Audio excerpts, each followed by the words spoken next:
All right, well, I'm going to go ahead and get started. I'm sure there'll be some more folks joining. Welcome, everyone. Happy Monday. It's almost like summer here in the Bay Area.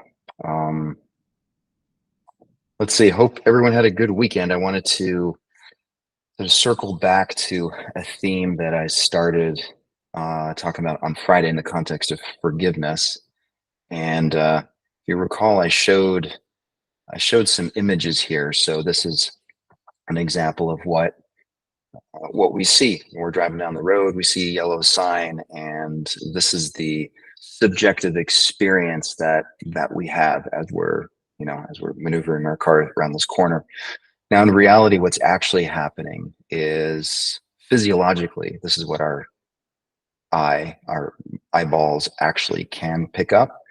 The rest of it is filled in, right? So the rest of this is, and I talked about this idea of controlled hallucinations is the term that some neurologists use for what the brain is actually doing. And if you notice on this picture, like right here in the very center, there's actually a yellow round spot, and that is technically a blind spot. And here's what's going on with our eyes. So that right in the center of our vision, there's a blind spot because at the back of our eyeballs, that's where the optic nerve connects with the eyeballs. So there are no receptors there to pick up any data visually. So and some other time there's some fun tests you can do to actually experience your blind spot in real time by covering one eye and doing things like that. Okay, the goal here is not an anatomy lesson on the eyeballs, but it is to bring up this idea of a blind spot. And I think there's a metaphorical sense of a blind spot for us from a cognitive or a mental standpoint. And then there's quite literally what's happening neurologically. There is such a thing as a blind spot or blind spots rather, that we all have, right? We all react in certain ways that oftentimes after the fact we kind of catch ourselves and say, whoa, I have no idea where did that come from, or why was I so jumpy or reactive? And so that's the idea here. This is a quote from a really good friend of mine, wonderful teacher and author, Kelly Boys, who actually wrote a book called The Blind Spot Effect. And I'm going to borrow one of her quotes here. So one of the secrets of accessing our inner knowing is to let go of a big collective blind spot we share, the illusion of control. When we can do that, we can spend more time in a state of flow, taking life as it actually comes in present sight, rather than living under the mistaken impression that we can or should be able to control everything that comes our way. So in the context of Friday's session on forgiveness, I was thinking this is a really apropos segue into today's mindfulness session. And again, mindfulness as a tool for being able to first become aware of our blind spots, and then of course being able to work with the blind spots. Right? We all have them. The question is, are we aware of them, and are we able to work with them in a way that doesn't feel sort of abusive or like really negative? And so mindfulness, again, just a quick reminder, what is mindfulness? I would say it's quite simple, yet sometimes difficult to do. It's this ability on our part to just be in the present moment with whatever comes up. And the things that might come up are typically our five senses, or a combination thereof. So we might hear sounds, we might see things, we might smell things. And then I like adding in this idea of the sixth sense, which is thinking. And that's probably our predominant sense. So when we sit quietly, the goal of today's session is just to sit quietly and just to take a back seat to our usual engagement with our thoughts and our senses, and see what happens if we're just present. And what we might begin seeing is some of these blind spots become a little more conscious for us, because we can actually see what our mind is thinking and what we're believing, and what we're rehashing in our brain about what so and so said or shouldn't have done, and so forth. And again, that's the first step in being able to find this freedom to then make choices about how we want to actually be with whatever appears in our in our cognition. So let's go ahead and do that for uh, a few minutes. So start by closing your eyes. And if you've been doing these sessions for a while, you know, we always start with grounding.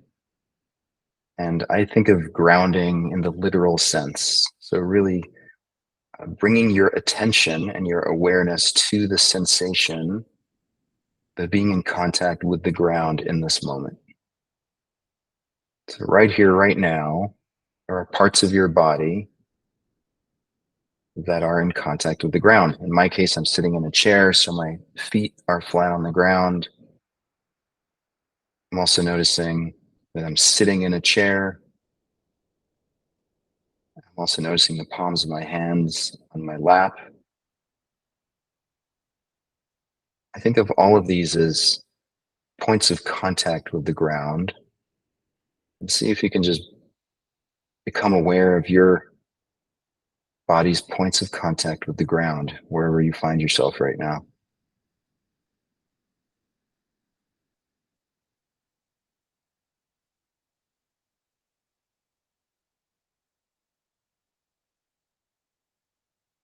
And then bringing your awareness to your five senses. So we'll start with tactile touch sense, then noticing when I wiggle my toes, I can feel my feet in contact with the ground, and wiggle my fingers and notice the warmth of my palms and my hands. So just noticing sense of touch,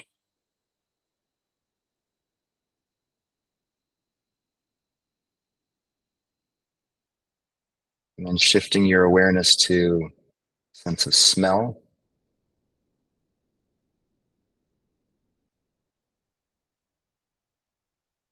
And for what it's worth, I don't actually smell anything in particular right now. So I'm just noticing absence of any specific odors for me to notice.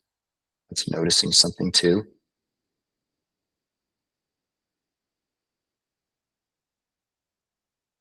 And then taste, move your tongue in your mouth.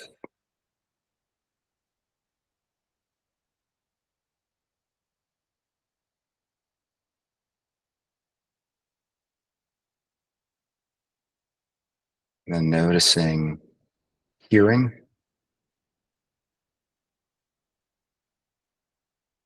There's obviously my voice, but notice when I'm quiet, what else are you picking up in the background?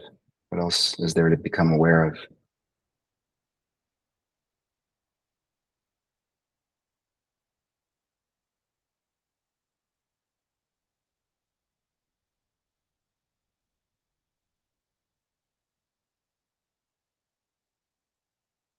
And moving on to sight. So I have my eyes closed right now. I'm still very aware of how much my eyes are seeing. The colors, the little flashes of little amoeba-like objects floating about. Just notice what you see, eyes closed or open.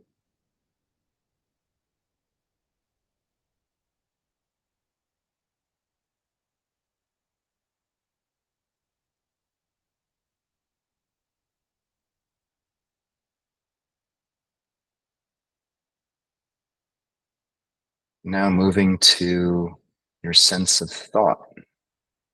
Just noticing the mind. Where is your mind right now? Don't try to change it. The goal is not to create any specific state of being, but it's literally just taking a step back and noticing, what is the mind doing?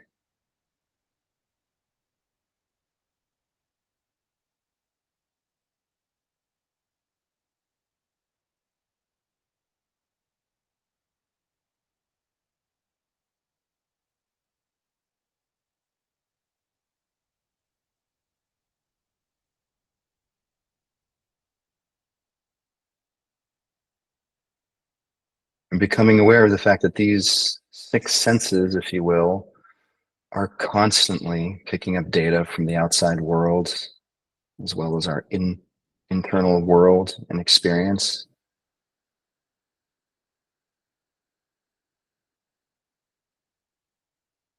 What we hear and see and think about obviously has a huge impact on how we respond or react to the world around us.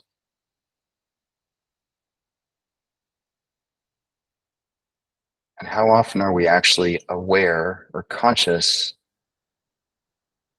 of how these senses are impacting our behavior or our mood, our actions?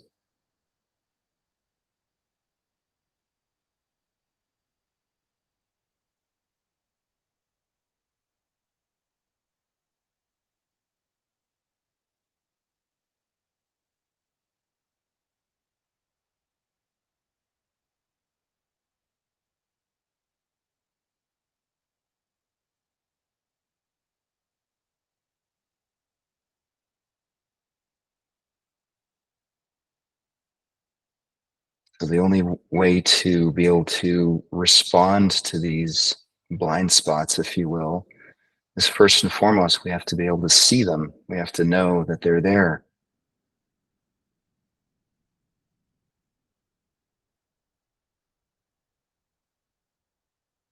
One way of discovering them is to just become still and sit and watch.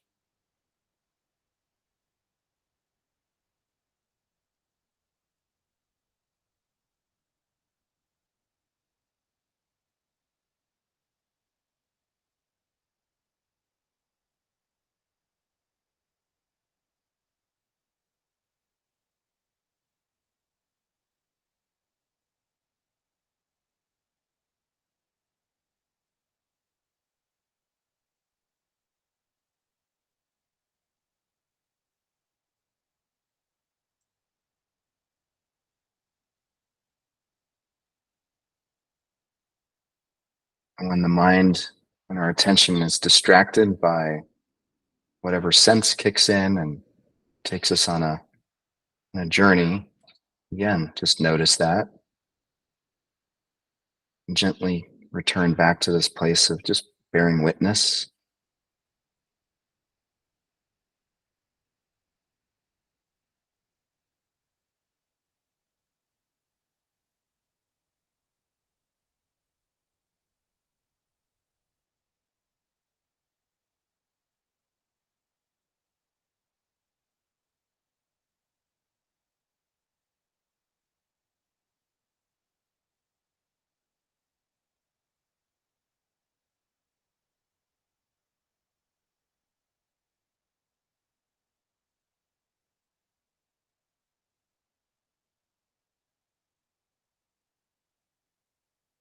A very simple process. It's surprisingly difficult to do, let alone maintain over a period of time. So I actually find this short session that we just did right now, which was I think like 9 minutes, in some ways the perfect time, because it's really about dropping in and trying to focus on just bearing witness for a few minutes and exiting and going on with your day.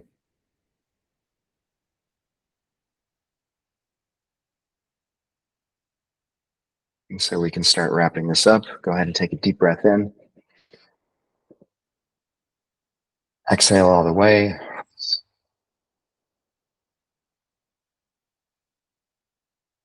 And hold the exhale for 5, 4, 3, 2, 1. Let's do one more round. Deep inhale. Exhale all the way. Really emptying your lungs as far as you can. And then again, holding that for 5, 4, 3, 2, 1. Then go ahead, open your eyes. Let your body breathe on its own. And just notice as soon as you open your eyes, there's this whole rush of inputs. And just notice in the background, if you can, that even though your perception is being altered by this new input, see if you can still maintain that sense of vigilance or just witnessing in the background. And to whatever extent you can just maintain that throughout the day, would make for a great mindful Monday. Hope that was useful, everyone. I'll stick around for a few minutes if you want to connect. Have a good one. See you tomorrow, hopefully.